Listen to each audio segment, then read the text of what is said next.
रायगड जिल्हा cricket association सध्या स्वतःच्या मैदानाअभावी अनेक अडचणींचा सामना करत आहे।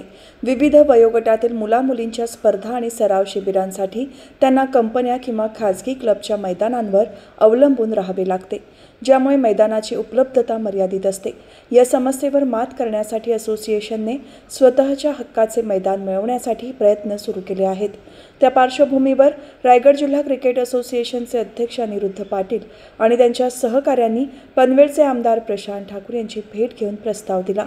यावेळी प्रस्तावावर आमदार प्रशांत ठाकूर यांनी सकारात्मक प्रतिसाद देत पनवेल तालुक्यासह रायगड जिल्ह्यात कुठेही महाराष्ट्र शासनाच्या वतीने दीर्घ मुदतीसाठी मैदानाकरिता जागा मिळवून देण्यासाठी आपण पूर्ण प्रयत्न करू असे आश्वासन त्यांनी दिले। तसेच येत्या आठवड्यात महाराष्ट्र राज्याचे महसूल मंत्री चंद्रशेखर बावनकुळे यांची भेट घेऊन त्यांना जिल्हा क्रिकेट असोसिएशनच्या वतीने निवेदन आणि प्रस्ताव सादर करणार असल्याचेही सांगितले।